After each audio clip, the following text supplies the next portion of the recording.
Bonjour à tous et bienvenue pour cette première conférence en présentiel. Nous comptons sur vous, public présent en ligne, afin de poser toutes vos questions et d'interagir tout au long de cette conférence. Car aujourd'hui, la tribune étudiante Pour parler reçoit un invité de renom, au parcours inspirant. Ancien conseiller pour l'audiovisuel au ministère de la Culture, président de l'INA à 33 ans, président de Radio France à 38 ans et aujourd'hui à la tête de la start-up Magellan. Il est aussi l'auteur d'un livre, Le nouveau pouvoir de la voix. Aujourd'hui, vous l'avez sans doute compris, nous recevons Mathieu Gallet qui fera porter sa voix auprès de vous, étudiants et auditeurs de cette conférence. Nous parlerons de votre parcours entre secteur privé et public qui suscite un intérêt certain pour nos futurs managers. Nous aborderons également votre start-up, Magellan, pour nos étudiants ayant une âme d'entrepreneur, afin de vous entendre parler de votre vision des plateformes en ligne, des podcasts, mais aussi plus globalement des médias.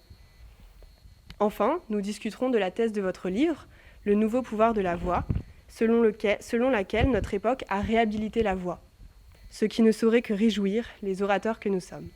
Mathieu Gallet, merci pour votre présence. Je vous laisse avec Briac et Nicolas qui mèneront l'interview, en vous souhaitant une bonne conférence.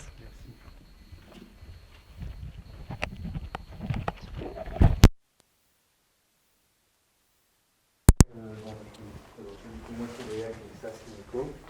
On va commencer très vite. Et je pensais que pour commencer, le mieux en fait ce serait d'aborder votre dernier livre, donc Le nouveau pouvoir de la voix, ou comment l'audio va s'intégrer à l'ère du digital. Je vais commencer avec la première question peut-être. Si tu veux. On a tous les deux lu votre livre justement, et la première question qu'on a portée, c'est je me suis dit, la radio FM a-t-elle encore un avenir quand tout le monde a accès et au podcast en fait directement en ligne. Titre qui évidemment m'a pris du temps et beaucoup de passion. Ce livre, je l'ai écrit pendant ce que j'allais appeler le confinement, on va dire le premier confinement, au cours du printemps dernier. Et c'est vrai que la radio, vous l'avez rappelé, j'ai passé 4 ans à la tête de Radio France. C'est pour moi le média d'accompagnement par essence. C'est un média qui reste très populaire auprès des Français, presque 40 millions de Français qui l'écoutent chaque jour. Mais la radio, elle est face à des défis majeurs. Et c'est vrai que les derniers chiffres publiés par Médiamétrie il y a 15 jours, je crois, puisque la radio a cette spécificité d'être mesurée de façon déclarative. Donc c'est un panel de Français que l'Institut Médiamétrie appelle pour savoir qu'est-ce qu'ils ont écouté comme radio. Et cette mesure d'audience se fait tous les 2 ou 3 mois.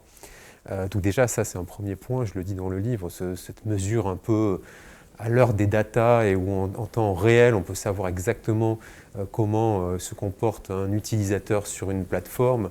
À côté, la radio doit attendre effectivement des mesures déclaratives tous les 2 ou 3 mois, mais en tout cas, même si cet outil doit être repensé, aujourd'hui c'est le thermomètre pour mesurer la radio et son audience, et le thermomètre est quand même froid, pour ne pas dire carrément très frais, puisque la radio a perdu 2 millions d'auditeurs en 1 an.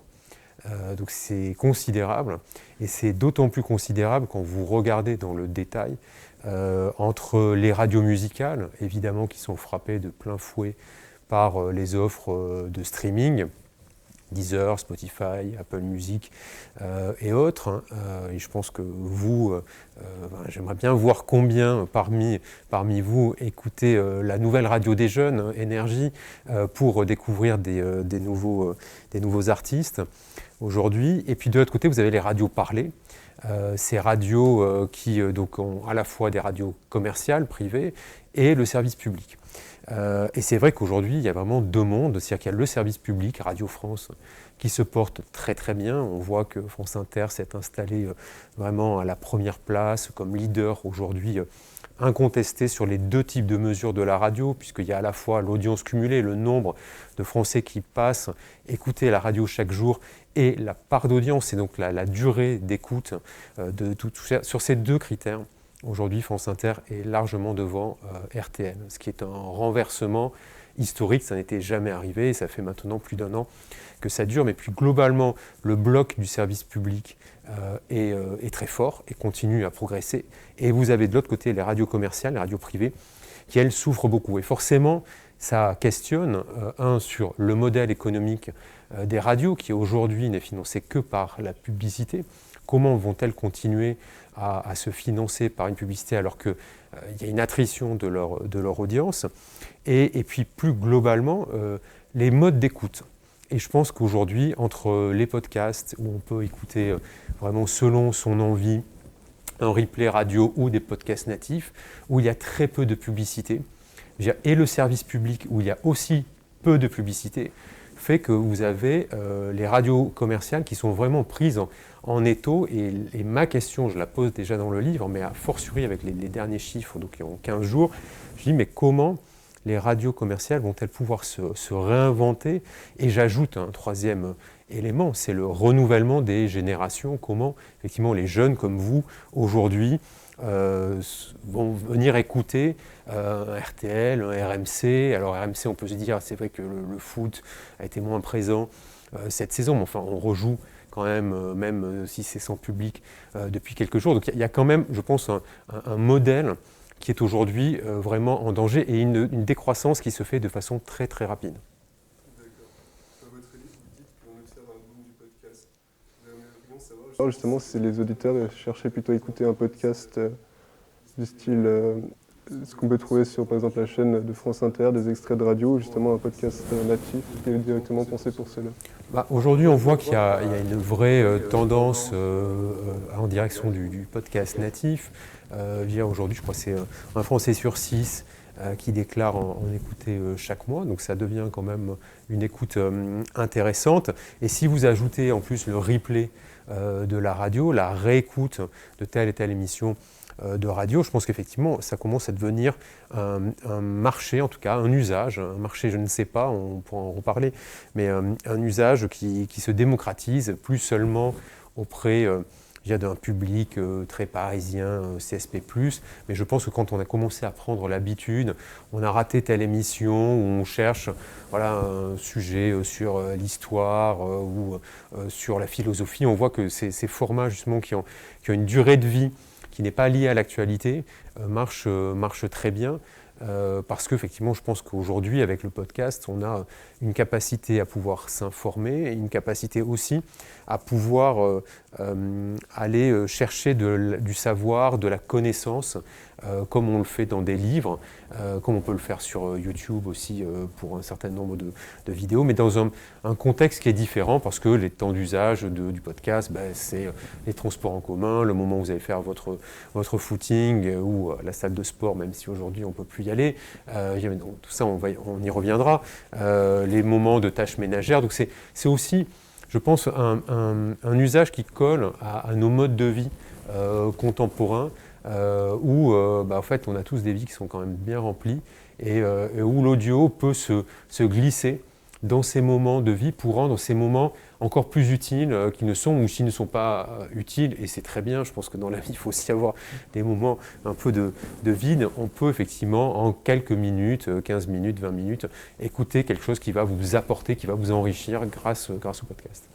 Alors justement, puisqu'on parle des podcasts, j'aimerais savoir si vous pensez que c'est plus l'œuvre de professionnels aujourd'hui, ou quelque chose fait par des gens plus amateurs, justement, avec un micro et juste un ordinateur. Il y a les deux, en fait, c'est ça que je trouve intéressant.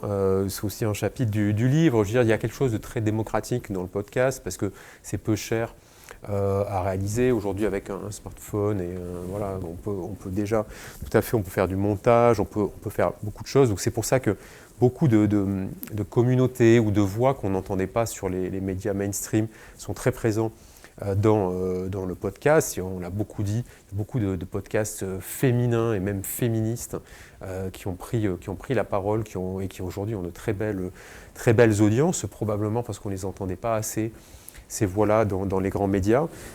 Donc ça, c'est ce côté très accessible. Et d'un autre côté, c'est quand même un marché aussi. Donc c'est un marché qui nécessite de mobiliser des capitaux, parce que si vous voulez augmenter la cadence de votre production, la qualité, la diversité, je dis, là, vous avez besoin quand même de mobiliser des capitaux.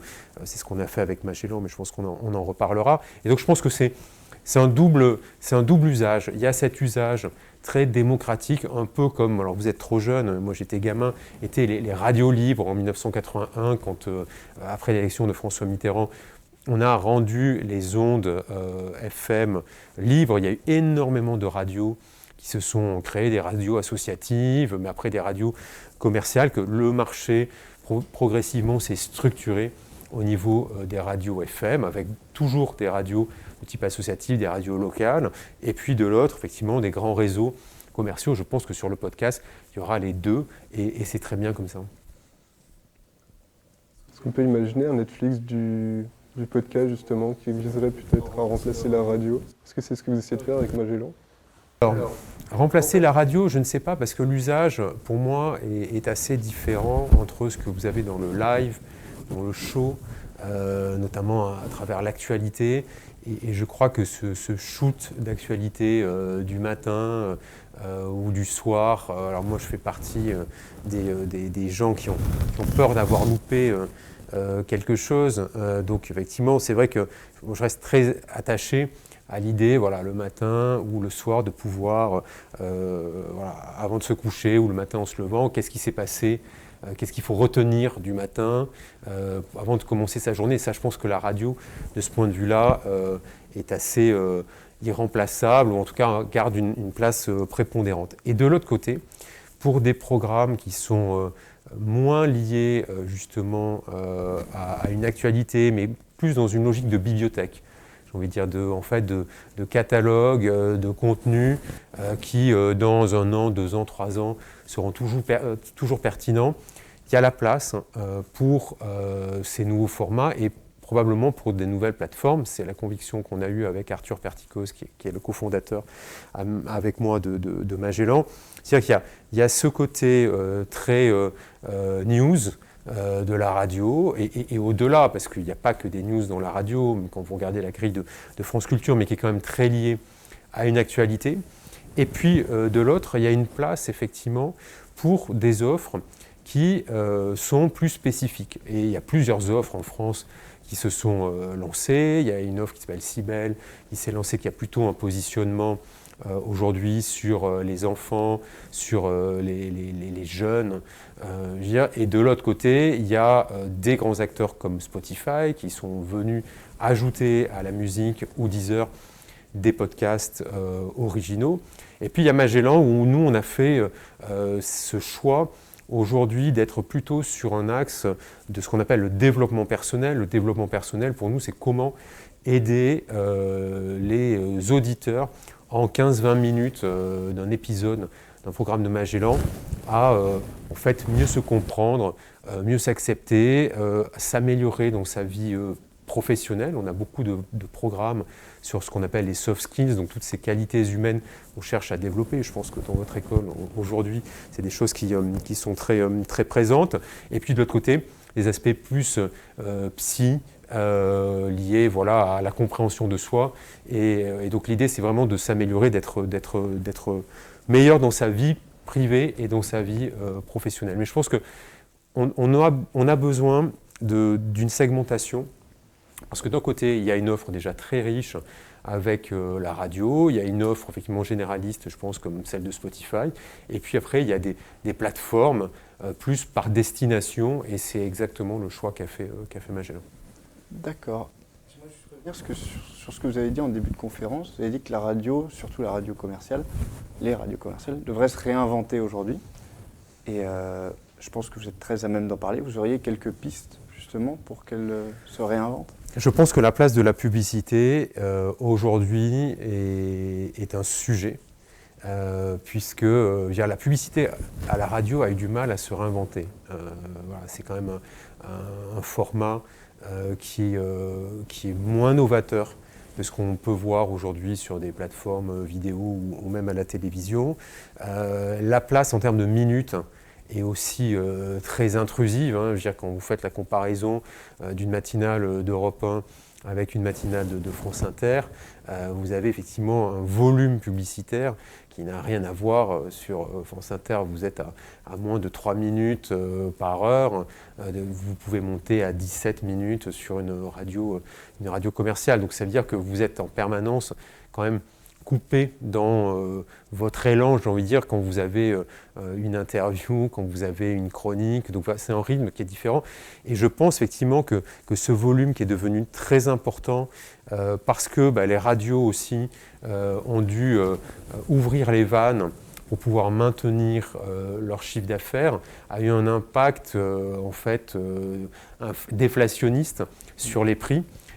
Et donc vous vous retrouvez dans une sorte de cercle vicieux où vous avez moins d'audience. Donc pour garder vos annonceurs, vous allez proposer plus de volume, mais comme vous avez plus de volume, vous avez vos auditeurs qui trouvent quand même que l'acceptabilité de la place de la publicité devient insupportable, surtout quand vous commencez à avoir pris goût au podcast, à l'écoute à la demande ou au service public, voire les deux.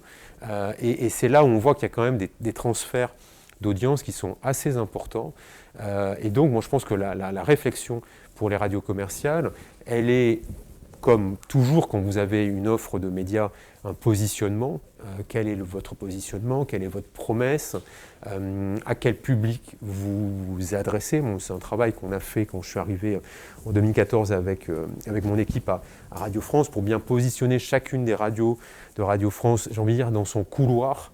On avait remis France Info sur l'info et toute l'info et rien que l'info, le côté très chaud avec Laurent Guimier. On avait remis France Culture sur les savoirs et la connaissance et faire un peu moins d'actu pour ne pas aller vers France Inter. France Inter, c'est une grande radio généraliste. Comment on réinvente une grande... Le généraliste, c'est le plus dur parce que vous devez embrasser large. France Musique, moins de musicologie et plus de musique. Je m'étais fait pas mal d'amis d'ailleurs quand j'avais dit ça à l'époque, mais la preuve, c'est que ça marche aujourd'hui. C'est de faire des contre-programmations. Quand sur Radio Classique, le matin, vous avez une matinale généraliste, donc parler, moi j'avais dit, sur France Musique, il faut qu'il y ait de la musique. Parce que voilà, les gens qui n'ont pas envie d'écouter une interview politique sur Radio Classique, qui peuvent écouter le reste de la journée, le matin, sur France Musique, ils ont de la musique. Donc il y a tout ça à faire. Donc je pense qu'il y a ce travail de positionnement pour les radios commerciales, mais je pense que de façon plus structurelle, il y a la place de la publicité. Est-ce qu'à un moment, il faut effectivement baisser le volume de la publicité, mais donc c'est-à-dire que vous allez baisser vos recettes commerciales, donc ça veut dire qu'il va falloir que vous baissiez aussi vos charges, parce que voilà, on n'est pas dans un monde de philanthropie, on est là pour gagner de l'argent. Donc c'est tout ce travail à faire d'optimisation, comment vous travaillez à la fois votre offre digitale et votre offre live. C'est pour ça que moi je le dis dans le nouveau pouvoir de la voix. Je pense que l'avenir pour les radios, il passe d'abord en se pensant comme une plateforme globale et où finalement le live en FM est un élément d'une stratégie plus globale et qui passe, et c'est pour ça que je parlais de plateforme, en mettant vraiment l'utilisateur au centre. En fait, c'est vraiment un changement de paradigme qui est absolument fondamental aujourd'hui pour des anciens médias par rapport aux nouveaux médias qui arrivent, qui ont placé, eux, grâce aux data, notamment, l'utilisateur au centre de leur stratégie. D'accord. Nous aimerions parler plus profondément justement de votre plateforme Magellan. Nous aimerions savoir justement comment sont répertoriés les podcasts, justement comment votre algorithme marche pour justement donner des podcasts qui soient intéressants, mais en même temps éviter justement la tribalisation de l'auditeur, ce qui est un sujet assez important, notamment sur les réseaux sociaux. Alors, Magellan a eu 2 moments dans son histoire. On a lancé avec Arthur Magellan en juin 2019 avec un modèle qui était ce qu'on appelle freemium. Donc à la fois on agrégeait les podcasts gratuits via les flux RSS comme peuvent le faire plein d'autres plateformes en France et ailleurs, et notamment Apple Podcast qui est la principale. Et puis à côté de cette offre gratuite qu'on ne monétisait pas, il y avait l'offre payante avec un petit abonnement qui vous permet d'accéder à des podcasts exclusifs produits dans nos studios. 6 mois après le lancement, on a fait un constat, c'est que le faire passer les utilisateurs du gratuit au payant, ça prend du temps et ça a un coût, et que surtout, plus on avait d'abonnés payants, et tous les mois on en avait plus logiquement parce qu'on avait aussi plus de programmes exclusifs qui venaient faire grossir le catalogue, moins les gens qui venaient pour nos contenus allaient écouter du contenu gratuit. Donc en fait, on avait vraiment deux types de population, des gens qui venaient que pour le gratuit finalement, qui auraient pu aller ailleurs et qui passaient difficilement au payant, et de l'autre, des gens qui venaient pour le payant mais qui allaient difficilement, ou en fait le gratuit ne les intéressait pas parce que probablement ils avaient gardé d'autres plateformes pour ça. Et donc on s'est dit, il faut qu'on choisisse, et le choix était vite fait, puisque d'un côté on a un business model qui était l'abonnement, et de l'autre on n'avait pas de business model puisqu'on avait décidé de ne pas mettre de publicité sur la partie gratuite. Et donc on a fait ce choix d'être 100% payant avec du contenu 100% exclusif, et on a fait aussi ce choix de simplifier la ligne éditoriale en allant sur la notion de développement personnel avec ces deux axes, voilà, aider les utilisateurs à aller mieux dans leur vie perso et mieux dans leur vie pro, et donc d'avoir ces deux axes avec moins de formats aussi, puisqu'on a un format star chez nous qui sont les masterclass, où on écoute une personnalité référente et inspirante dans son domaine qui par son parcours, son expérience, son vécu, va transmettre un certain nombre de conseils, de pratiques à une vocation plus universelle. Et puis de l'autre, des formats qui, eux, sont des how-to, donc des programmes plus apprenants, où là, on va vous apprendre, parler avec style, où on a Julien Barré, qui est un linguiste, qui vous donne des conseils pour améliorer votre niveau d'expression orale. On a un nouveau programme sur l'art du storytelling, pareil, comment savoir, je ne sais pas si elle a fait cette conférence, j'aurais bien retenu ce que j'ai appris de ce programme pour embarquer en fait une audience et comment effectivement savoir raconter l'histoire. Donc toutes ces choses très, très concrètes, très utiles. Donc il y a à la fois l'inspirant et le côté utile, et c'est là où on pense que Magellan peut finalement être un service, et ce service qui vous aide à aller mieux en 15-20 minutes d'un épisode, et puis si vous avez eu le temps, vous allez pouvoir tout écouter, va vous apporter en fait un savoir, une connaissance dans votre vie, dans ces moments où justement l'audio prend une place que ni la vidéo ni la lecture ne peut avoir. Donc, si j'ai bien suivi, c'est ce que vous avez dit, l'erreur des radios, c'est aussi de ne pas mettre l'utilisateur au centre du système. Qu'est-ce que c'est pas ce que vous faites justement avec le projet Magellan? Nous, on a fait ça en fonction effectivement de ce qu'on voyait, des comportements de nos utilisateurs, puisqu'on a créé donc la plateforme de A à Z, elle est propriétaire. On a misé très tôt sur la data. On a un de nos investisseurs qui est un grand data scientist qui vit à San Francisco et qui est aussi notre conseiller sur ces sujets. Donc c'est des investissements, mais c'est vrai que ça nous permet de savoir quels sont les comportements des cohortes d'utilisateurs, de voir les pics de consommation le matin, le soir, et donc de pouvoir aussi calculer nos campagnes de marketing en fonction de ces moments, de voir comment on relance quelqu'un quand il a écouté tel type de programme. Vous avez aimé ça, donc on va vous proposer ça. Donc il y a tout ce travail-là qui est fait. Et puis aujourd'hui, on voit aussi que grâce à ce suivi, on peut améliorer notre production. On a des taux de complétion, donc d'écoute complète de nos épisodes et de nos séries qui sont exceptionnels. On est à plus de 90% d'écoute complète sur un épisode, ce qui veut dire que la durée d'un épisode qui est autour de 15 minutes, aujourd'hui est plutôt plébiscitée par nos utilisateurs, parce qu'on voit qu'en fait les gens vont jusqu'au bout, ce qui n'est pas du tout le cas sur beaucoup d'autres formats qui sont beaucoup plus longs. Vous avez des podcasts aujourd'hui qui sont très longs, plus d'1 heure, 1h40. Nous, on a fait le choix d'avoir chaque programme qui est découpé en plusieurs épisodes avec des formats assez courts. Et c'est vrai qu'on a vu que les formats jusqu'à 15 minutes marchaient bien. Dès qu'on commence à être au-delà de 20 minutes, on voit qu'on perd du monde en ligne. Et donc ça aussi, c'est un élément de prise de décision pour notre production. La durée est justement importante parce que ça rend le contenu pertinent. Exactement, ça rend le contenu pertinent, et donc ça veut dire que la perception de l'utilisateur est meilleure, puisque s'il va l'écouter jusqu'au bout, c'est que quelque part, il ne s'est pas lassé et que voilà, on a fait le bon choix. D'accord. On aimerait passer sur une autre partie de votre livre. Vous dites qu'aujourd'hui, justement, la culture de l'oral, de la rhétorique se perd. Pour vous, c'est justement à cause de l'école. On peut peut-être penser que ce serait à cause justement de la Ve République qui met moins le débat au centre de la vie publique. C'est un peu perdu. C'est ce que je dis, c'est pour ça que le livre s'appelle « Le nouveau pouvoir de la voix ». C'est que la voix était restée un pouvoir, mais je trouve que voilà, il y a une sorte de retour, et notamment du retour de la place de l'oralité.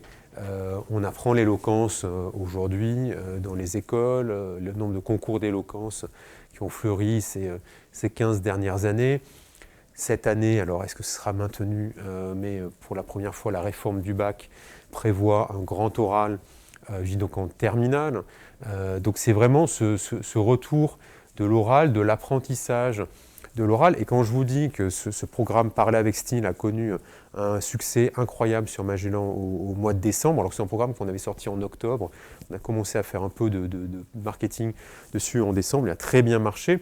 On voit effectivement parce que ce linguiste vous donne des clés, vous donne des conseils pour améliorer votre niveau d'expression, aussi l'adapter à votre public, parce qu'on ne parle pas de la même façon à un public jeune, un public professionnel, voilà, où effectivement quand vous êtes dans une démarche commerciale pour vendre un produit, ce n'est pas les mêmes niveaux. Donc moi je suis très heureux de voir ce retour de l'oral dans l'enseignement, dans la pratique, parce qu'on en a besoin tout au long de la vie, parce que la voix, l'expression orale, c'est la conviction.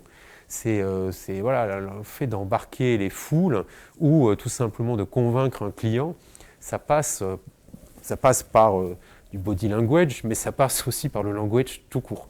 Donc l'importance effectivement de maîtriser aujourd'hui ces éléments-là. D'accord.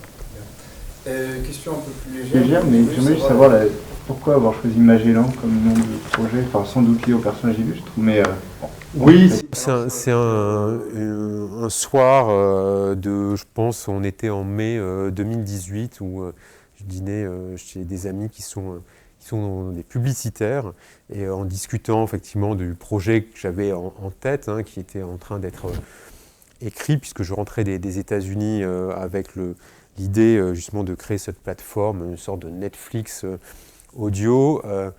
Voilà, on m'ont demandé, mais au fond, ça va faire quoi ton projet? Et je dis, ça va aider à trouver des choses qui existent, mais qu'on ne trouve pas. Donc avec le côté de la découverte et du chemin pour y amener. Et il y a un des copains qui a dit Magellan. Voilà. Et donc comme le Magellan, comme l'explorateur était déjà pris avec un G et deux L, dans la nuit, ça a trotté dans ma tête. Et le lendemain, j'ai dit, mais si on essayait une autre orthographe, et c'est comme ça que Magellan, avec le J, un seul L, est né. Voilà. Donc vous avez aussi une grande expérience dans les médias, car vous avez dirigé Radio France. Nous aimerions justement parler un peu plus justement du rôle des médias aujourd'hui. Donc nous pouvons justement nous demander aujourd'hui, peut-on être objectif dans le traitement de l'information, surtout quand on fait partie justement du service public? Est-ce que c'est un objectif que d'être objectif? Je vais vous poser la question. Je pense qu'il faut être de bonne foi. La première chose, c'est d'être absolument de bonne foi. C'est d'être aussi transparent quand, voilà, pour le coup, on est dans une prise de position, qu'on est plus dans un exercice d'éditorial. Voilà, un éditorial, c'est pas justement un bulletin d'information. Voilà, il y a un point de vue, et donc il faut bien séquencer les choses, mais je pense que c'est absolument compréhensible et bien fait sur les médias aujourd'hui. Donc la question de l'objectivité, je crois que c'est une fausse question, parce que c'est quoi d'être objectif qui détermine si vous êtes objectif? En tout cas, quand vous êtes un média, et a fortiori un média de service public, vous devez être dans l'équilibre. Évidemment, l'équilibre des expressions, la diversité des expressions, et puis, je le disais, une forme de transparence pour que voilà, on sache qui est qui. Et donc voilà, pour moi, c'est plus cette question d'avoir la diversité, l'équilibre, la transparence, que la quête de l'objectivité qui me semble en fait assez illusoire. L'essentiel, c'est que le public qui vous écoute, au fond, puisse se forger sa propre opinion. En tout cas, pour moi, je pense que c'est ça qui est important quand on est un grand média, à l'écoute des différents points de vue, des différentes d'informations qu'il peut recevoir de ce média. Donc, est-ce qu'on a quand même néanmoins une responsabilité morale dans le sens où on informe? C'est vrai qu'il faut être de bonne foi, c'est sûr. Mais pour l'exemple, est-ce qu'on peut censurer sur les réseaux sociaux comme on le fait, comme on le voit en ce moment avec Twitter et Ça, Donald Trump? c'est un autre sujet parce que pour le coup, les médias audiovisuels en particulier sont très réglementés en France. Vous le savez, le Conseil supérieur de l'audiovisuel veille sur les équilibres de temps de parole politique, sur la diversité, le pluralisme.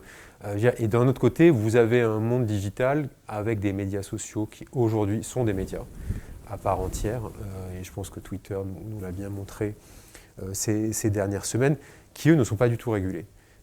Et donc je pense que le vrai sujet aujourd'hui, il est de reconnaître à ces plateformes une responsabilité éditoriale, parce qu'on ne peut pas dire juste que ce sont des tuyaux qui laissent des expressions s'échanger les unes avec les autres.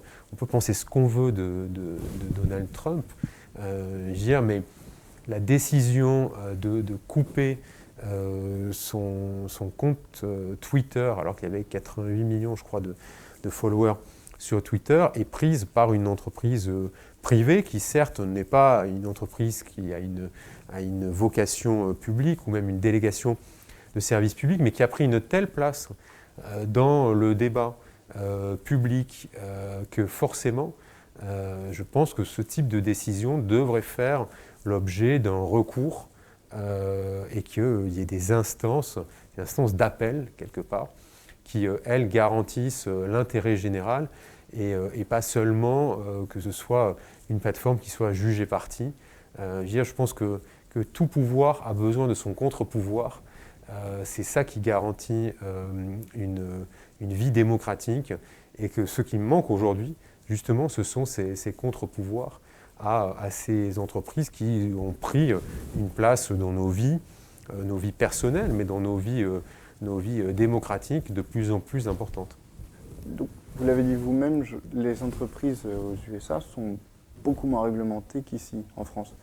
Est-ce que vous pensez qu'ici, au contraire, on est peut-être trop réglementé dans ce qu'on peut dire? Au niveau de l'audiovisuel? Ouais.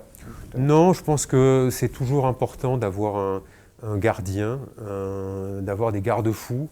Le vrai sujet pour moi, c'est aujourd'hui, on ne peut pas demander à des médias audiovisuels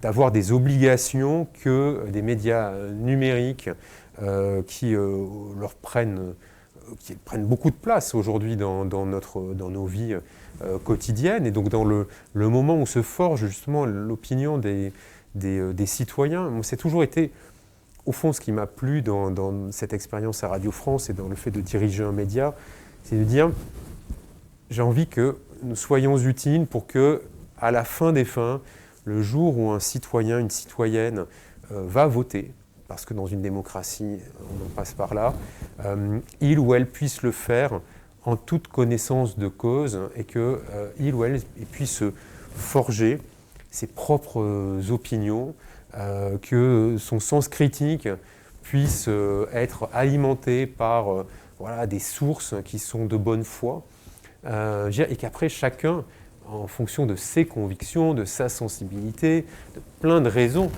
mais va pouvoir le faire de façon éclairée.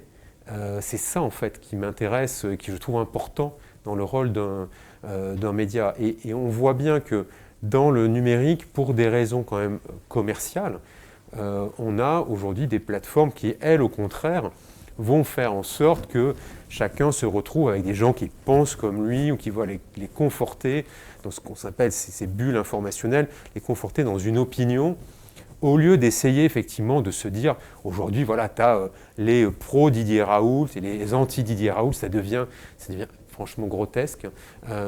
Mais on a l'impression que les gens, en fait, ont tout le temps besoin de vouloir se rassurer qu'ils sont dans le vrai, plutôt que d'essayer de chercher en fait, un peu de contradiction, peut-être pour se rassurer, pour se dire, mais non, finalement, c'est bien ce que je pense, ou pour se dire, mais non, finalement, je fais évoluer mon mode de pensée, puis je vais apporter de la nuance, et peut-être, enfin voilà, je pense que on dit, il n'y a que les cons qui ne changent pas d'avis, quoi. Je veux dire, c'est, voilà, donc moi, si on peut effectivement aider à ce que les gens soient moins affirmatifs et moins obtus, et que finalement leurs convictions puissent s'étayer avec des opinions, des savoirs qui sont, comme je dis, de bonne foi, c'est ça qui compte. Et je pense qu'aujourd'hui, le risque sur les médias numériques, c'est qu'on est vraiment encore dans une grande jungle, que, vous le savez, les règles, notamment en Europe, qui régissent les obligations des médias digitaux, sont des règles qui datent de 2000. Alors, il va y avoir le paquet digital que Thierry Breton a présenté avec Margaret Vestager il y a quelques semaines, va faire son chemin.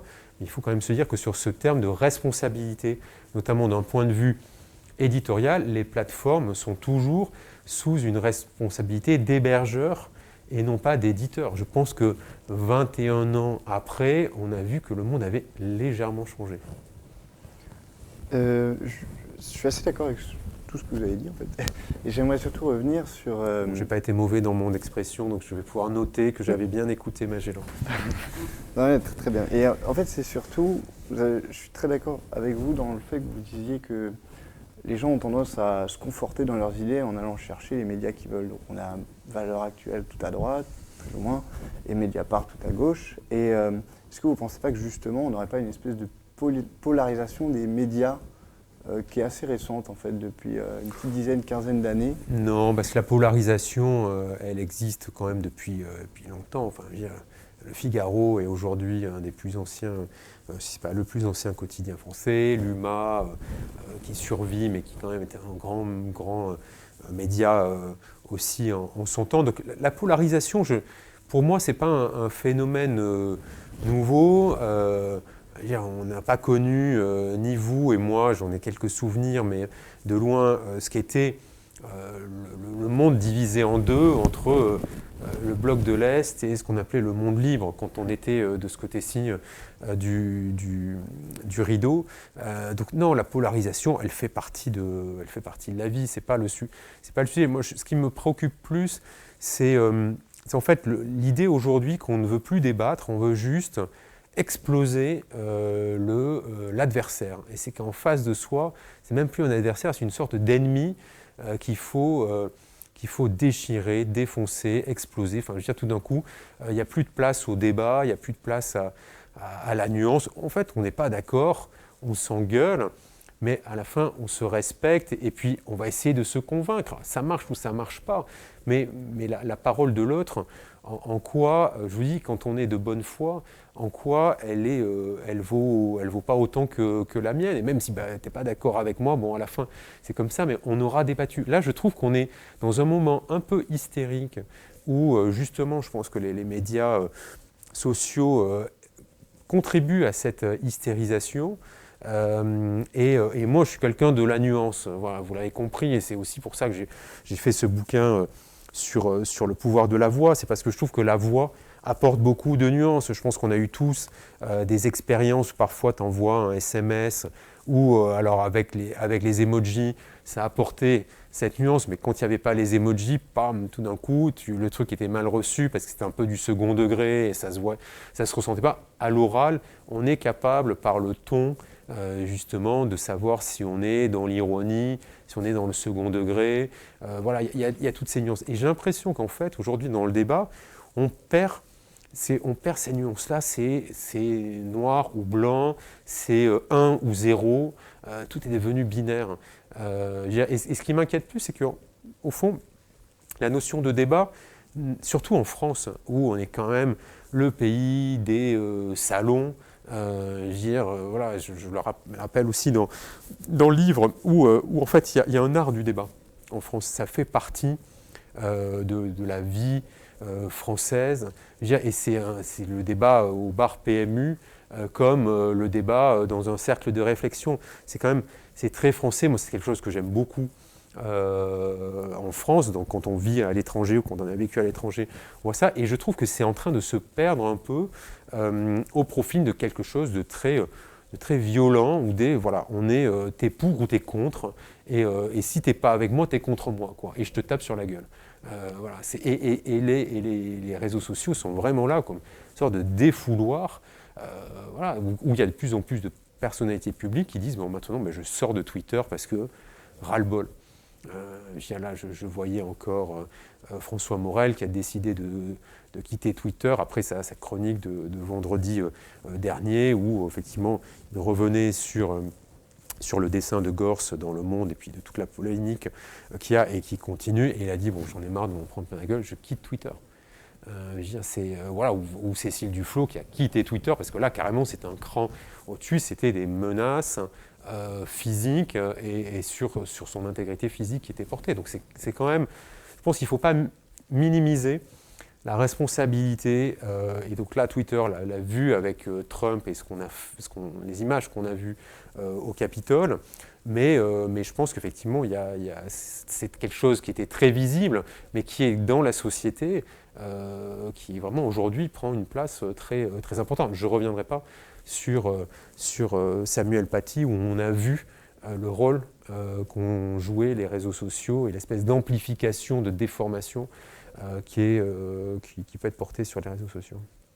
Si je simplifie, finalement, on est plus dans le combat idéologique que dans la recherche de la vérité par le dialogue ou par le débat en soi. Ouais, j'ai l'impression que les gens n'ont plus tellement envie de chercher à penser plus loin que leurs propres idées. On a tous des convictions et c'est hyper important d'en avoir, et j'en ai. Mais c'est quelque chose qui pour moi est mouvant.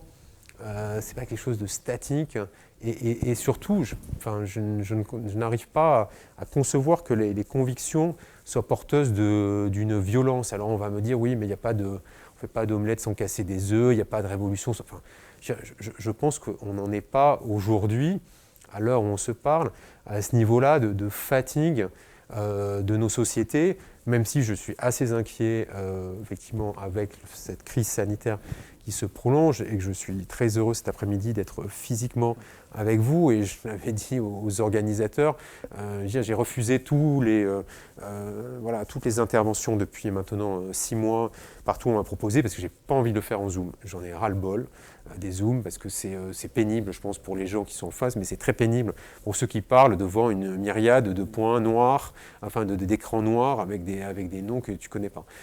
Donc voilà, c'était un des impératifs, c'était de venir, même si on n'est pas nombreux cet après-midi ici, et c'est très bien pour pas prendre de risques.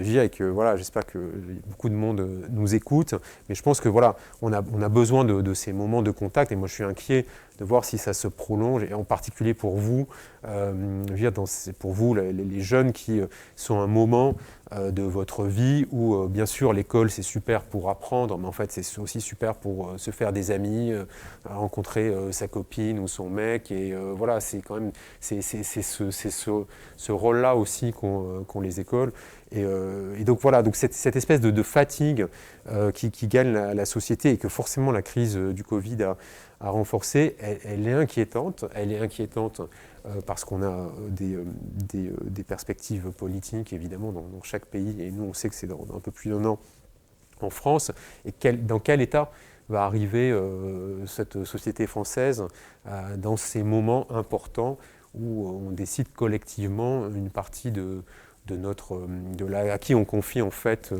une partie de notre avenir. D'accord, nous allons changer un peu de sujet. La directrice de France Télévisions, Delphine Ernotte, en 2015 a déclaré « On a une télévision d'hommes blancs de plus de 50 ans ». Qu'est-ce que vous avez fait à Radio France justement pour mettre de la diversité peut-être dans les programmes, dans les personnes qui les présentent? Pourquoi cela est important? Alors, la première diversité pour moi c'était déjà de tendre davantage vers la parité, parce que quand je suis arrivé à Radio France en 2014, sur les 7 antennes de Radio France, il y avait 7 mecs qui dirigeaient. Donc je trouvais ça quand même un peu choquant qu'en 2014, on ne soit pas fichu de se rendre compte qu'il y avait aussi des femmes qui avaient toute leur capacité à pouvoir diriger. Directrice adjointe à l'époque, mais bizarrement, on n'avait pas pensé à elle de faire juste l'étape au-dessus. Et je crois que c'est un choix qui s'est avéré plus que pertinent quand je vois le parcours que France Inter a fait sous la direction de Laurence. Et j'avais pris la décision, en fait, là même l'engagement, d'avoir 2 femmes sur les 7. Et finalement, j'en ai nommé 3. À l'époque, la directrice de France Musique et la directrice de FIP. Et puis finalement, à l'occasion d'un départ en 2015 à France Culture, j'ai nommé Sandrine Trainer, qui elle aussi était adjointe, hein, et on n'est pas allé chercher très loin pour la nommer. Donc c'était déjà cet objectif pour moi d'avoir plus de femmes, évidemment dans les instances dirigeantes, sur les fonctions transverses, et en dehors de la communication, parce que généralement, effectivement, il y a des femmes à la communication, mais beaucoup moins ailleurs. Mais voilà, donc j'ai vraiment fait beaucoup à ce niveau-là, parce que c'était pour moi c'était pas normal que les femmes n'aient pas la place qu'elles aient à prendre. Et aujourd'hui, c'est très bien, puisque effectivement, c'est une de mes anciennes directrices déléguées, Sybille Veil, qui m'a succédé, qui aujourd'hui est présidente de Radio France. Après, il y avait l'enjeu effectivement des diversités. Quand je dis des diversités, c'est que il y a les diversités effectivement qui se voient, et puis il y a des diversités qui ne se voient pas. Et moi, je suis assez sensible à l'ensemble de ces diversités, parce que moi, je viens de la campagne, d'un petit village du sud-ouest de la France, vraiment un monde très rural. Ça ne se voit pas, en plus j'ai un peu perdu l'accent. Voilà, mais il y a aussi ces publics, c'est nos concitoyens qui vivent à la campagne, et je pense en particulier aux jeunes, qui sont loin des centres universitaires, parce que quand vous êtes à la campagne, après votre bac, vous êtes obligé de partir dans une grande ville universitaire pour continuer aux études. On voit qu'il y a une vraie autocensure au niveau des jeunes issus de la campagne, des zones rurales. Il y a une étude qui est sortie l'année dernière qui montrait effectivement que c'est 58% des jeunes qui sont nés dans des zones rurales qui en fait s'autocensurent sur capacité à faire des études supérieures ensuite. Et puis après, effectivement, il y a la diversité au sens où, bah oui, il y avait un besoin d'avoir effectivement des talents, que ce soit hors du micro et à l'antenne, qui soient plus le reflet de la société française. Et donc c'est un travail de longue haleine qu'il faut faire. Alors il y a aujourd'hui beaucoup d'associations qui aident justement les groupes, les entreprises. Moi je pense notamment à Mosaïque RH, qui nous a beaucoup aidé, qui est une société justement qui va chercher les talents dans les banlieues, appelons un chat. Et tous les ans, on avait des épisodes de speed dating où pendant une journée, toutes les directions de Radio France en fait recevaient des candidats, souvent issus de l'apprentissage ou de bac pro, qui effectivement venaient candidater il y avait je crois 150 ou 170 postes sur toute l'entreprise. Et ça, c'est vrai que ça nous permettait d'aller chercher de recruter des collaborateurs, non pas par la voie classique. Après, il y a un vrai sujet, je vais vous dire, sur les écoles de journalisme, où il y a encore, je trouve, un manque de diversité qui est assez flagrant. Et donc, il faut un peu aller chercher hors des sentiers battus. À Radio France, vous avez un système qu'on appelle le système du planning, qui vous permet, en fait, c'est un concours où vous allez ensuite être remplaçant dans différents postes de journalistes sur tout le réseau de France Bleu et les réseaux nationaux de Radio France pendant un certain nombre d'années. Et c'est vrai que par ce système du planning, on arrive à recruter des gens qui viennent justement de province pour aller sur les antennes parisiennes et dans l'autre sens aussi. Donc c'est un travail de longue haleine qui doit être très volontariste. Moi j'étais très heureux puisque Radio France avait le label diversité qui nous avait été attribué et qui à l'issue des 3 ans, je crois, des premières 3 années, on a vu un audit et on nous a été confirmé, et avait confirmé que voilà, les efforts avaient été faits parce que c'était porté au plus haut. Et je pense qu'effectivement, si le dirigeant ou la dirigeante ne fait pas de ces sujets-là un sujet en soi, les habitudes se gardent et elles sont encore tenaces en France. Et donc c'est vraiment l'ensemble depuis du haut de la pyramide qu'on doit avoir conscience effectivement de ce besoin en fait de représenter davantage la société française, ce qui est bon d'ailleurs d'un point de vue purement des audiences, parce que je pense que quand on a un média qui ressemble davantage à la société, tout le monde se sent plus inclus et mieux représenté et dans ce média et par ce média, même si à la radio ça ne se voit pas, c'est dans la voix, mais c'est dans les patronymes. Quand vous écoutez Ali Rebelli, je veux dire qu'on a installé à 10h dans le Grand Bien en face, c'est pas Nicolas Demorand. Alors j'avais une question, elle n'est pas exactement dans le thème, pas du tout, mais c'est par curiosité. Vous avez dit que vous ne preniez pas les conférences en ligne, etc. Est-ce que vous craignez un peu comme moi qu'avec le coronavirus, on perde cette habitude de se réunir sur place, de se faire la bise, qui est très française?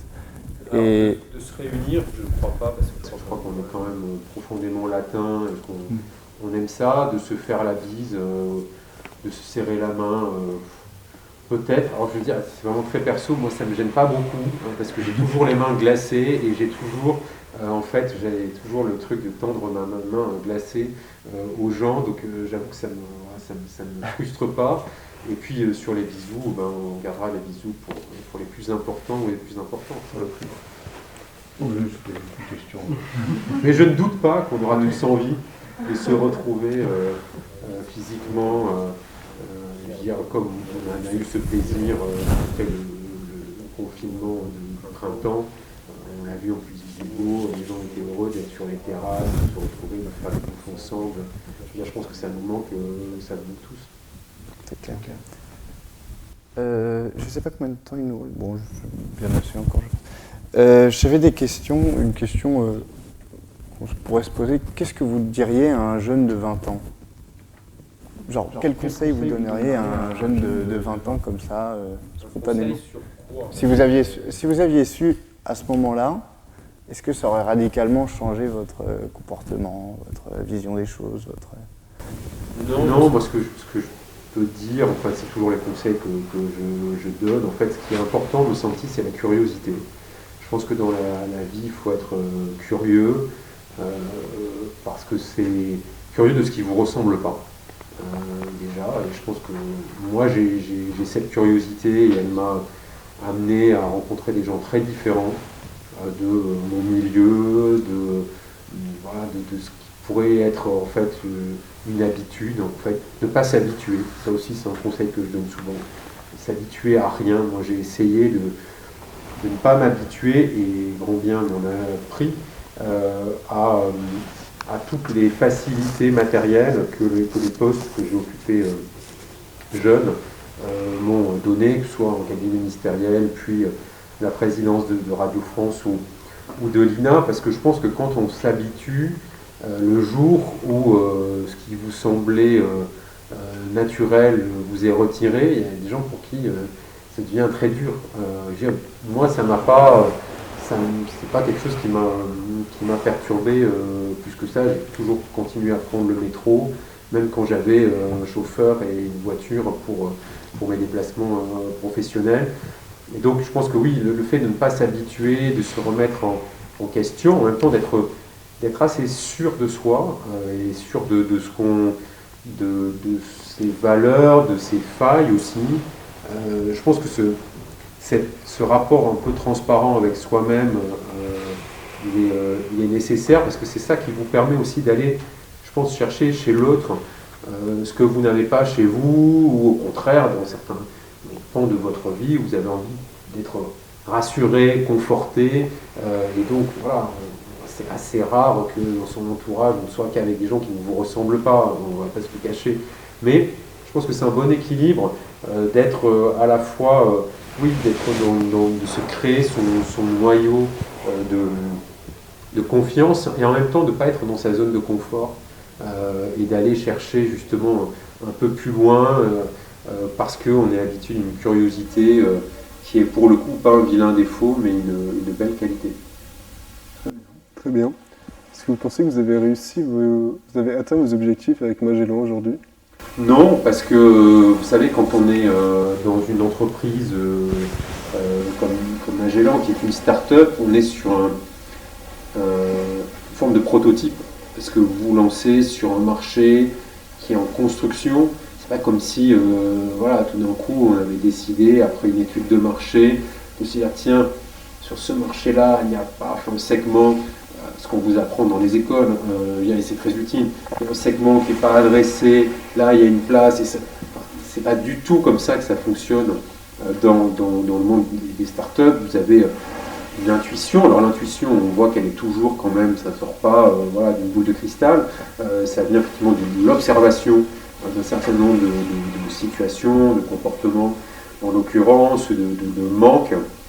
Moi, je voyais bien il manquait quelque part un endroit pour pouvoir découvrir facilement de nouveaux contenus. Ça, c'était l'idée de départ. In fine, on a glissé et aujourd'hui, on n'est plus dans cette idée de rassembler au même endroit tous les contenus audio. On a pris un chemin plus spécifique tenant compte justement du marché concurrentiel, de la façon dont il se construisait pour trouver notre place. Et donc, oui, on a un certain nombre d'objectifs qui sont atteints. Et puis il y en a d'autres qu'il faut atteindre, où il va falloir peut-être prendre un chemin un peu de biais. En fait, vous savez, il faut être très réactif. On se le dit souvent avec Arthur Verticose, mon associé. On a un point tous les deux, de 2 heures tous les jeudis. Et voilà, c'est 2 heures où on regarde effectivement les choses qu'on a accomplies sur la semaine, les choses qu'il faut améliorer, et puis il y a ce qu'on a lu, il y a les gens qu'on a rencontrés, qui nous apportent des idées, qui nous challenge sur telle ou telle réalisation. Il y a ce qui a marché, on se dit bon, ça on arrête vite, ou il y a ça qu'il faut tester, et vraiment il y a cette idée de test and learn permanent, et d'arriver à trouver notre voie parce qu'on a essayé, parce qu'on a échoué et qu'on a on est passé à autre chose, ou parce qu'on a réussi et parce que justement ça c'est atteint et il va falloir aller sur une étape supplémentaire. Donc c'est vraiment, je pense, quelque chose de très, il faut être très plastique et très mobile, très agile quand vous avez une entreprise comme ça qui part from scratch sur un marché qui est en construction. Enfin, je lisais dans la voiture en vous rejoignant, il y a seulement 10% des Français qui sont abonnés à une offre de streaming musical payant, alors que Deezer et Spotify sont créés en 2007-2008. Donc ça fait 12-13 ans, et encore un taux de pénétration qui n'est que de 10%. C'est-à-dire qu'il y a un marché qui est encore énorme. Je disais qu'en Allemagne, c'est 20% de pénétration, au Royaume-Uni, 25%. Alors c'était souvent comme ça aussi sur la télé, puisque j'ai travaillé chez Canal+ pendant 5 ans, au début de ma carrière, et je me souviens que la France était déjà moins initialisée en télé payante que l'était la Grande-Bretagne ou l'Allemagne. Donc c'est-à-dire qu'il y a encore un espace de conquête, mais surtout, ça me rappelle que nous, on a 1 an et demi d'existence environ, ça fera 2 ans qu'on existe en juin, et que Spotify et Deezer fait 13-14 ans. Aujourd'hui, ils ont des millions d'abonnés, mais ça ne représente tout ça que 10% des Français. Donc tout ça, ça prend quand même beaucoup de temps, et entre la première idée de départ et puis ce que vous êtes à l'arrivée, vous avez forcément toujours un chemin, et vos objectifs, ils évoluent aussi. Donc je pense que le jour où on se dit qu'on a atteint tous ces objectifs, il faut vraiment s'inquiéter, c'est qu'on est, on n'est pas sur le bon axe. On ne peut pas avoir tous les feux ouverts. Ça veut dire que si vous avez tous les feux ouverts, c'est que vraiment vous êtes installé dans votre habitude, dans votre confort, et là c'est le début de la fin. D'accord. J'avais une question, vous parliez justement de l'esprit de la start-up. Qu'est-ce qui vous a plus plu entre diriger une grande maison historique comme Radio France ou une start-up? Qu'est-ce qui diffère fondamentalement? C'est très différent, c'est des questions qu'on m'a souvent posées. Ce que j'aime beaucoup à Radio France, c'est que mes journées ne se ressemblaient pas les unes des autres, tout le temps des imprévus, il y avait, chaque journée était différente. Et au fond, ce que j'aime bien dans l'expérience Magellan, c'est un peu pareil.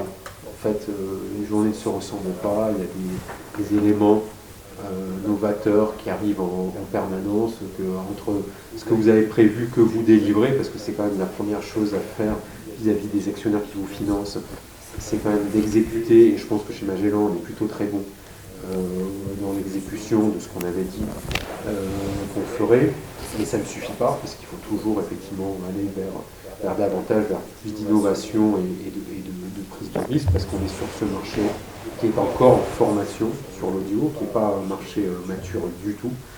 Donc en fait, c'est ça qui me plaît, puisque je suis quelqu'un qui a une tendance à s'ennuyer assez vite. Après, ce qui me plaisait à Radio France, c'est que vous avez quand même une puissance de feu, parce que vous avez des gros moyens, mais qui sont lents et lourds à mobiliser.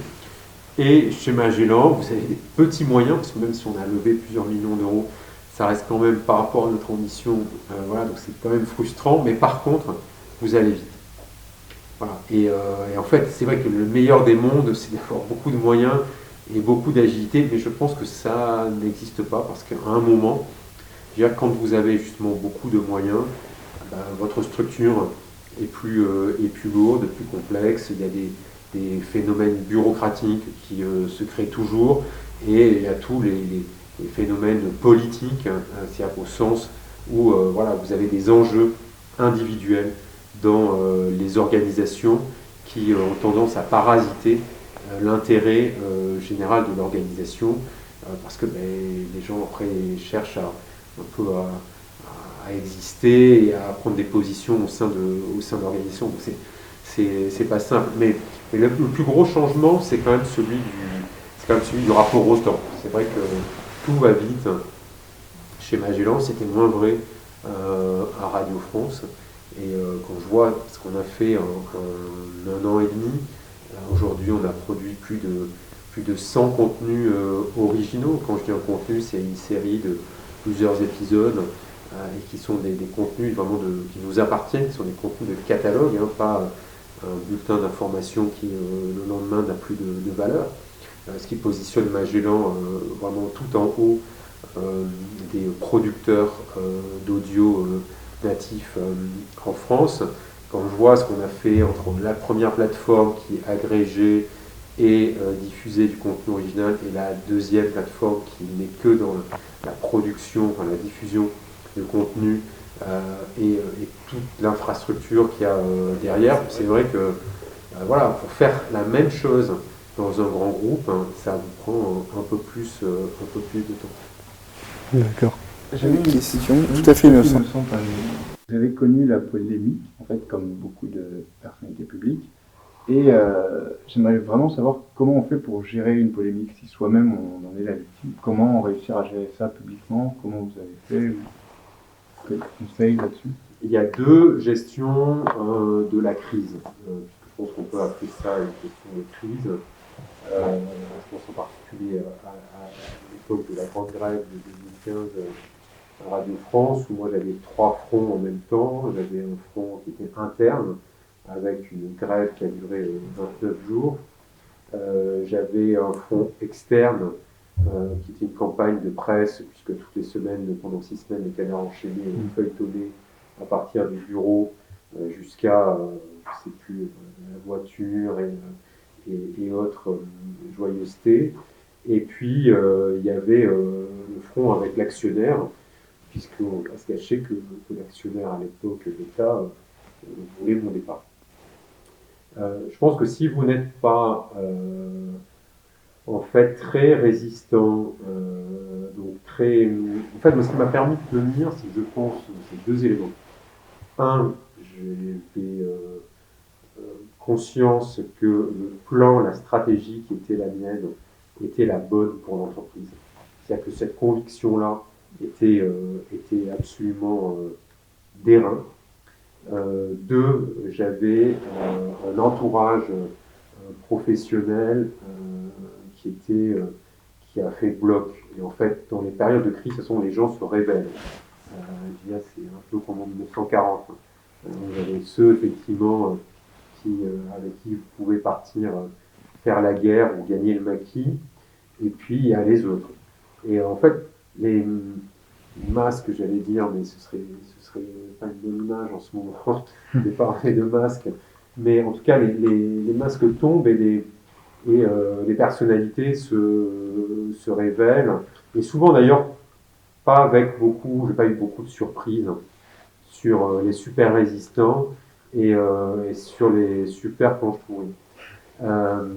Et donc, voilà, ça c'est les deux points qui comptent. Puis j'en ajouterai peut-être en troisième, surtout celui qui m'a touché plus personnellement, puisque c'est mon honnêteté qui a été mise en cause. C'est qu'en fait, vous avez la conscience tranquille. C'est-à-dire qu'au fond, je savais ce que je n'avais pas fait et je savais ce que j'avais fait.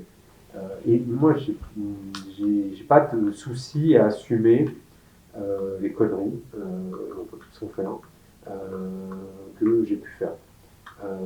C'est jamais agréable, honnêtement, quand on sait, enfin, je pense tous collectivement, personnellement, quand on a fait une erreur, de la reconnaître, ça fait toujours un peu mal. Mais je pense que ça doit être une qualité aussi. Mais quand vous n'avez pas fait quelque chose qui vous est reproché, là c'est beaucoup plus difficile. C'est encore, il faut aller chercher des ressorts intérieurs qui sont autres. Et pour moi, c'était vraiment, il y a un sentiment d'injustice, mais j'avais aucun problème à me regarder, à regarder ma conscience parce que je savais ce que je n'avais pas fait. Voilà, j'ai des épaules larges, mais j'aime pas trop qu'on me mette sur le dos ce que je n'ai pas fait. Donc je pense que c'est ces trois éléments qui sont des ressorts personnels, pour certains qui viennent de loin de votre vie, de votre vécu, puis le choix des gens qui vous entourent. Et moi, je pense qu'un leader, c'est quelqu'un sa principale qualité, je vais vous dire, c'est de choisir les gens avec qui il va bosser et les gens qu'il va faire bosser.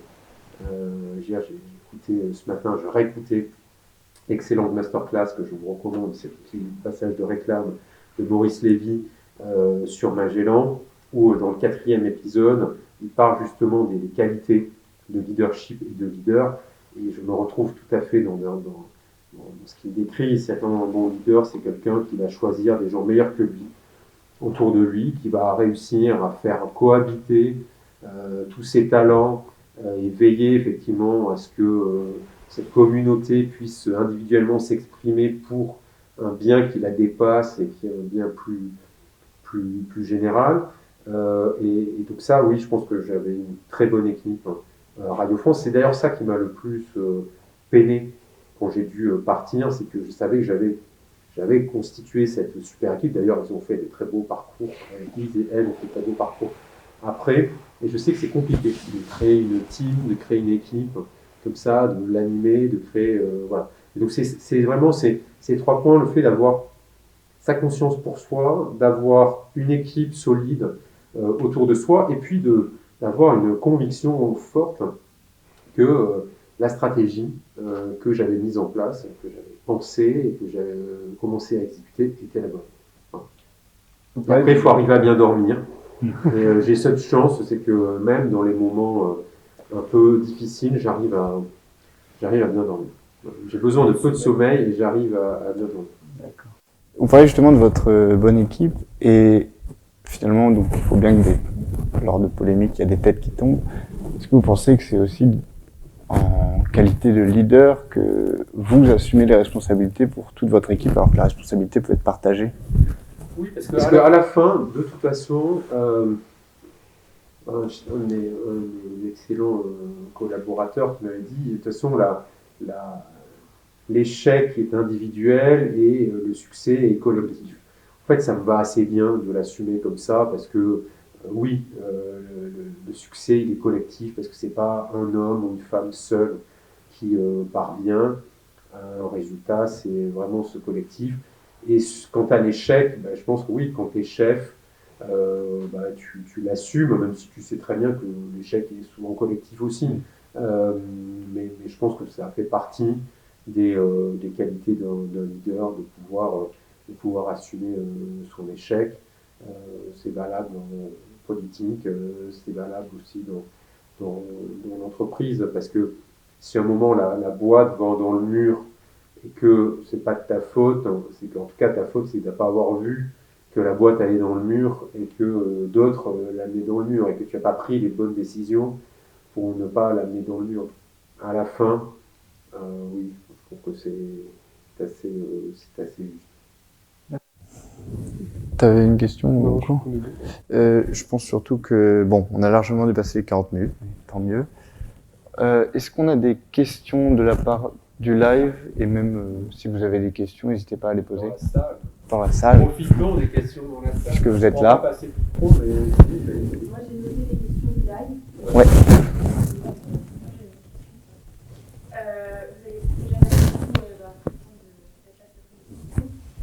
Vous avez déjà parlé du fait qu'il fallait être curieux.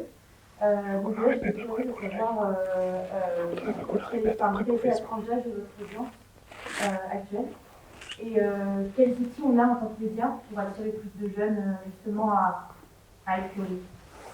Alors, je vais répéter la question parce que je pense que je suis pas sûr qu'on l'entende. La tranche d'âge des utilisateurs de Magellan, en fait, globalement, c'est du 25-45 ans avec un âge moyen qui est autour de 34.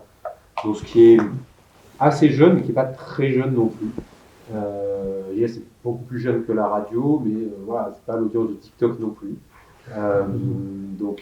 Ça tombe bien, c'est pas ce qu'on cherchait en tant qu'offre payante. Votre question ensuite sur comment attirer justement des jeunes, je pense que ça passe par des talents, par des incarnations. On a eu très, très beau programme avec la chanteuse Iseult au mois de décembre. C'est vrai que le public qui est venu pour écouter ce programme, c'est probablement pas le même public que celui qui a écouté Claude Ketragala, la ancienne danseuse étoile et chorégraphe. Mais justement, c'est comme ça qu'on arrive à drainer une audience assez large. Et alors ensuite, concrètement, ça passe par des créations. On a notre propre studio vidéo où on enregistre effectivement tout un tas de petites vidéos promotionnelles que vous pouvez voir sur Instagram, sur l'ensemble des réseaux sociaux. On est assez présent sur LinkedIn aussi, et sur Twitter et Facebook. Et puis après, c'est de l'argent que vous dépensez chez nos amis les GAFA, qui se gagnent toujours à la fin, parce que une fois repéré, il faut investir soit dans l'environnement Facebook, soit dans l'environnement, pas soit, et dans l'environnement Google, et dans l'environnement Apple, et ainsi de suite. Donc après, c'est des investissements marketing. Voilà, c'est tout le travail de l'équipe marketing, puisque chez Magellan, on a 4 équipes. On a l'équipe des contenus, donc qui produit tous les contenus en interne, parce que on a un propre studio, du développement jusqu'à la post-production. On a une équipe marketing qui valorise l'ensemble de ces contenus. Et ensuite, on a une équipe produit. Donc le produit, c'est dans tout le design de l'application, mais aussi du site internet, puisque là, on est en train d'enrichir notre site internet. Je vous donne l'information. Normalement, d'ici un bon mois, on aura un site magellan.com qui vous permettra à la fois de vous abonner et de pouvoir aussi écouter les contenus sur le site, donc sur un ordinateur, alors que pour l'instant, on est surtout 2 applications iOS et Android, et le site était un site un peu vitrine. Alors, il vous permet déjà de créer votre compte Magellan aujourd'hui, mais là, vous pourrez vous abonner sur différentes offres et écouter en direct les programmes. Et puis, la dernière équipe, c'est la tech, qui, elle, est là pour effectivement créer en fait tout ce que le produit imagine et que le marketing met en valeur pour que l'éditorial, les contenus soient écoutés. Au début, là, brièvement présenter votre parcours. On est un peu dans une carrière presque alsacienne, à Rastignac, d'ailleurs du Sud-Ouest. Angoulême, c'est un peu plus au nord, c'est limite du Sud-Ouest. En tant que jeune étudiant qui serait potentiellement inspiré par votre carrière, est-ce qu'il faudra se préparer à affronter des obstacles liés à des raisons professionnelles? D'abord, vous veniez selon les postes d'abord de Canal+ ou de l'INA quand vous avez postulé, ou quand vous avez été nommé, ou des obstacles liés à des raisons plus personnelles. Vous parlez aussi de diversité pour gravir les échelons, même si, bon, vous n'êtes pas si vieux que ça, mais aujourd'hui, le monde a changé. Oui, le monde a changé, mais en même temps, il y a des constantes. Je pense que les obstacles dans votre vie, de toute façon, il y en aura toujours. Et d'ailleurs, je pense que pour répondre un peu à votre question tout à l'heure, ce qui m'a permis de tenir bon, c'est que au fond, et tenir bon dans des moments de crise, c'est que j'ai jamais hérité de quoi que ce soit. Si, j'ai hérité de ce que mes parents m'ont transmis comme valeur, comme culture au sens social aussi du terme, mais voilà, moi j'avais rien d'acquis avant de faire cette carrière là, et donc en fait je me suis jamais posé la question à nous deux Paris. J'ai terminé mes études ici à Paris, mais sans savoir exactement ce que je voulais faire, je savais déjà que tout se conquiert en fait. Tout, voilà, et quand on n'hérite pas, et je pense que c'est très compliqué d'hériter. Pour le coup, pour être fils ou fille d'eux, c'est toujours un truc. Faut pas imaginer que c'est facile, parce que je pense que le procès en illégitimité, il est aussi très fort. Procès en illégitimité et aussi le côté, effectivement, oui, bah, tu es là parce qu'il y avait généralement ton père, hein, il y a encore assez peu de fils à maman, même si ça viendra. Donc voilà, il y a toujours, au fond, quand on est un peu différent, il y a toujours besoin de se justifier. Moi, j'ai eu des postes importants dans des entreprises publiques. Bah, il fallait que je me justifie que le fait que je ne sois pas énarque, comment diable pouvait-il être à ces postes-là dans le public alors qu'il n'était pas énarque? Et quand vous creusez un peu, en fait, assez vite, vous avez quand même des vieux remugles qui ressortent, qui sont, au fond, ce que je pense pas mal de filles ont pu connaître aussi. Enfin, si t'es là, c'est que t'as couché, quoi.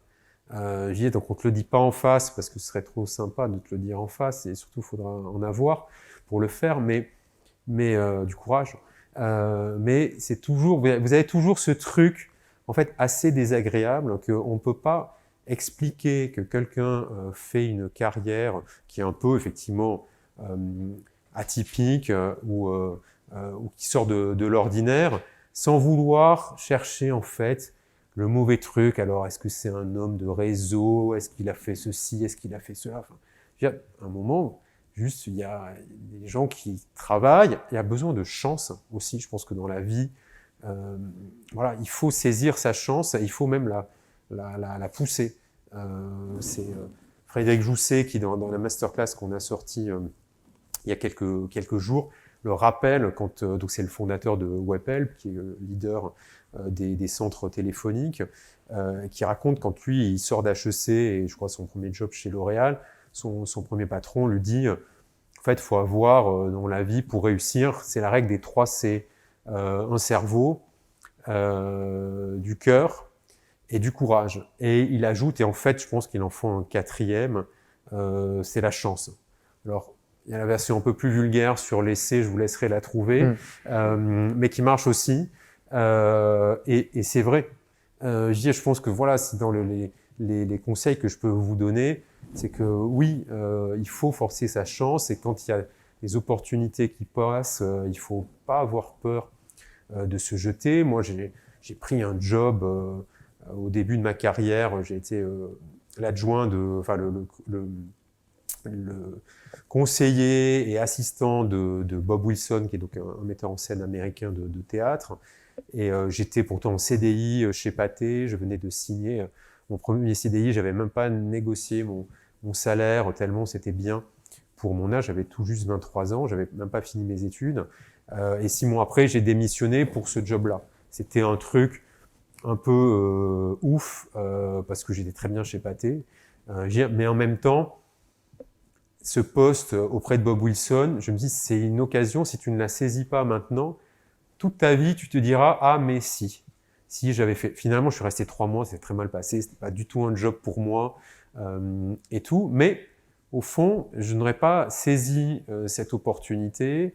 Mais ensuite, je ne serais pas rentré en France un peu le bec dans l'eau, même pas au chômage, parce que j'avais démissionné de chez Pathé et donc j'avais pas droit au chômage, à devoir trouver du taf et à me retrouver contrôleur de gestion chez Canal+, alors que 3 mois avant, j'étais 3 jours dans un pays, 3 jours dans un autre. Mais au fond, ça ne va pas poser de problème. Et la preuve, c'est qu'ensuite, j'ai fait le parcours que j'ai fait chez Canal et puis ainsi de suite. Donc je pense que, surtout quand on est jeune, il ne faut pas avoir peur et qu'on n'a pas une famille, un crédit. Alors vous avez souvent les crédits, problème des écoles de commerce, des crédits quand même sur vos études, ce qui n'était pas mon cas puisque j'ai fait que des études dans le public, donc qui étaient pour le coup pas très cher. Mais tant que vous n'avez pas toutes ces lourdeurs, là, il faut vraiment oser, quoi. Et quand vous avez des trucs qui se présentent, surtout, moi, c'est une façon aussi de vivre. J'ai pas envie d'avoir de regrets de ne pas avoir essayé. Je préfère me dire, mais en fait, tu t'es planté, que de me dire, ah, mais si, j'avais. Voilà. Donc, en fait, les épreuves, les étapes, rien ne nous est jamais vraiment acquis, et donc il faut pas avoir peur, il faut être assez sûr de soi en fait. Mais le réseau, c'est important dans la vie tout court, et c'est pour ça que je pense que la période actuelle est compliquée. Le fait qu'on ne se voit pas, et même si on se fait des zooms, moi les apéros Zoom, j'ai vraiment l'impression d'être un alcoolique chez moi, donc j'en ai jamais fait. Mais si, une fois, le premier confinement. En fait, le réseau, c'est pas quelque chose de négatif. Le réseau, c'est les gens que vous connaissez qui vont vous faire connaître d'autres gens. C'est comme ça que vous allez aussi, vous enrichir des expériences des autres, d'un point de vue différent. C'est comme ça que vous serez au courant de telle opportunité. Moi, honnêtement, je suis rentré chez Canal parce que une de mes collègues de chez Pathé, dont j'avais démissionné, quand je reviens en France après cette expérience malheureuse avec Bob Wilson, je suis allé un peu taper à toutes les portes, dire je cherche du taf, j'ai fait ça, je suis débrouillard et tout. Et c'est mon ancienne collègue de chez Pathé qui me dit mais va voir ma copine qui est chez Canal, et c'est comme ça. Et je vais voir cette fille qui me dit écoutez, non, nous moi, j'ai pas de sujet, mais elle en parle à la machine à café avec une autre collègue qui dit mais tiens, moi je cherche un contrôleur de gestion et tout. Franchement, c'était pas le job de ma vie, j'en rêvais pas la nuit ou le matin, mais en fait, je me suis dit je me suis présenté, ça s'est passé, j'ai passé tous les entretiens et tout. Je me suis dit finalement, c'est une occasion de rentrer dans un beau groupe, dans un secteur qui m'intéresse. J'étais dans le cinéma, là je restais dans le cinéma parce que c'est chez Studio Canal. Et donc, en fait, le réseau, c'est ça. C'est en fait de pouvoir vous ouvrir l'esprit, les yeux, et puis aussi de faire savoir qui vous êtes, et puis qu'on pense à vous, que vous pensez à d'autres, parce que ça marche je pense que vraiment, il faut savoir aussi rendre des services aux gens. Ça fait partie de la vie. D'après votre expérience, y a-t-il une différence dans la gestion d'un groupe de radio public par rapport avec un groupe privé, si oui, lesquels ?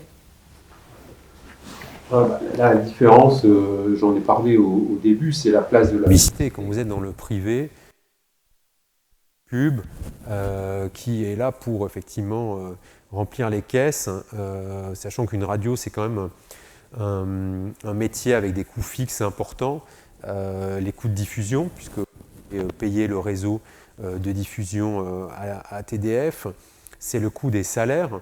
Donc vous avez déjà des charges fixes importantes et peu de variables, j'ai envie de vous dire. Donc c'est vrai que vous avez besoin en face d'avoir des recettes qui tiennent la route. Donc la grosse différence, elle est là, parce que dans le service public, vous avez une redevance alors que vous allez négocier avec l'État, avec l'actionnaire. Vous avez aussi des recettes commerciales et à Radio France, elles ont plutôt ils ont plutôt bien marché, du fait que les audiences sont bonnes et qu'en plus la publicité étant peu exposée, elle a une belle valeur, donc les prix sont élevés.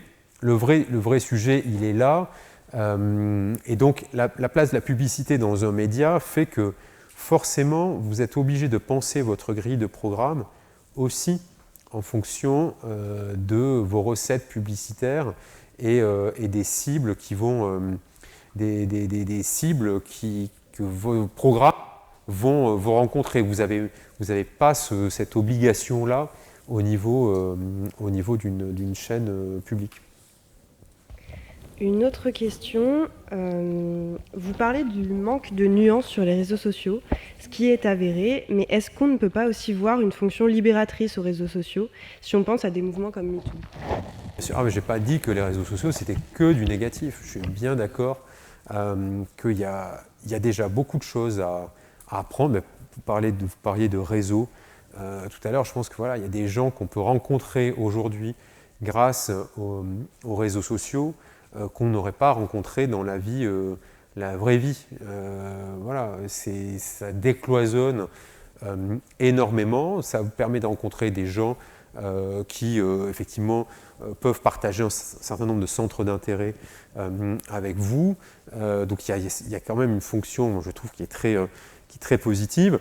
Ça a permis effectivement de libérer la parole, et je pense que MeToo a été un mouvement qui a des côtés très positifs. Moi, je l'ai vu à Radio France à la suite de MeToo. On a des vieilles histoires qui ont pu remonter à la surface et où on a pu effectivement donner une suite du point de vue de l'entreprise par rapport à ces affaires-là. Donc bien sûr qu'il y a ces côtés positifs, et puis c'est un moyen de s'informer qui est quand même génial.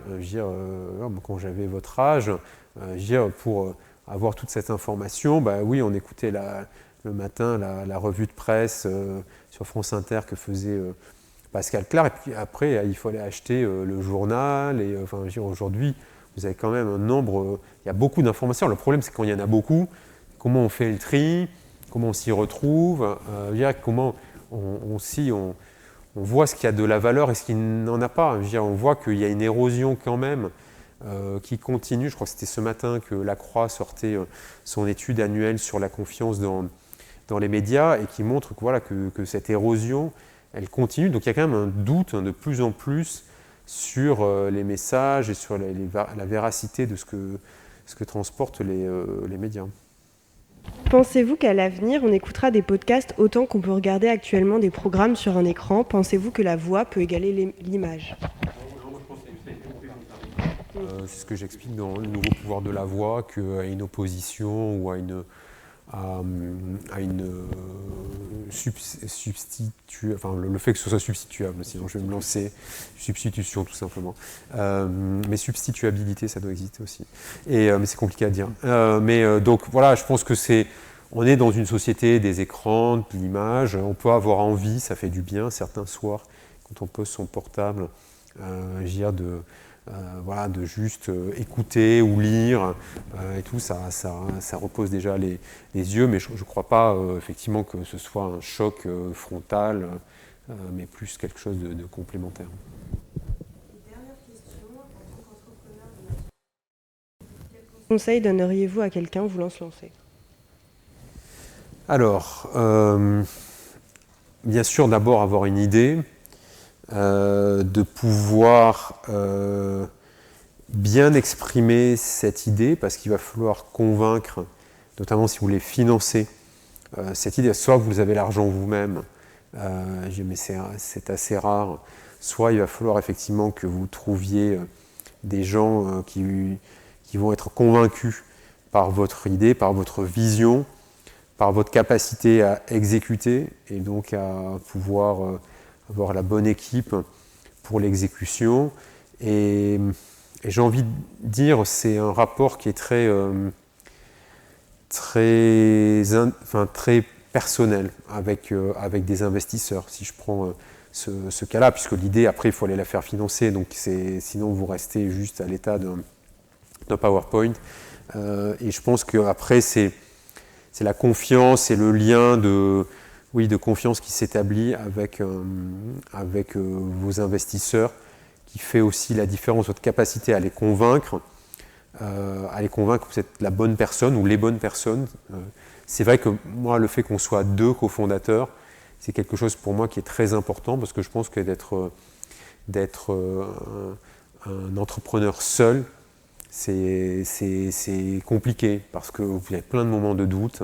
Vous avez des moments effectivement où le ping-pong qu'on fait à 2 enrichit vraiment la réflexion et aide à la prise de décision si l'association est la bonne. Si l'association n'est pas la bonne, mais ça devient plus compliqué. Mais donc oui, de trouver les bons partenaires. Quand je dis partenaires, c'est effectivement cofondateurs. Les partenaires qui vont vous permettre de le faire, c'est les investisseurs, donc d'être convaincant avec eux. Et là, c'est vraiment du rapport c'est du fit. Et puis après, les bonnes personnes pour faire. Si je reprends l'histoire de Magellan, j'ai eu cette idée, j'ai trouvé, là on en revient au réseau par un ami que je suis allé voir, qui a investi chez Magellan, qui m'a dit « Ah mais tu sais, pour un projet comme ça, j'aimerais bien te présenter. » Voilà. Et c'était Arthur qui est devenu mon associé. Et puis ensuite, c'est trouver des investisseurs. Et puis après, c'est commencer à recruter des équipes.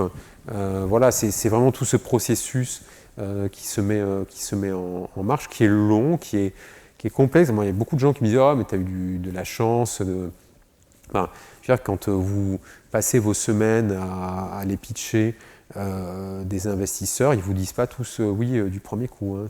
Voilà, il y a des semaines où on était un peu le moral au fond des chaussettes à la fin de la semaine. Et il y a des semaines où ça se passait mieux. Et in fine, ça s'est bien passé.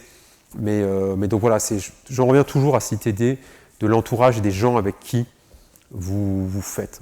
Vraiment, c'est ma conviction. Je pense qu'on a fait le tour. En tout cas, merci pour votre présence et d'avoir pris le temps de répondre à nos questions. Et on pourra retrouver ce live en rediffusion sur notre chaîne YouTube. Et on remercie aussi les personnes qui étaient présentes lors du live. Voilà, merci. Merci.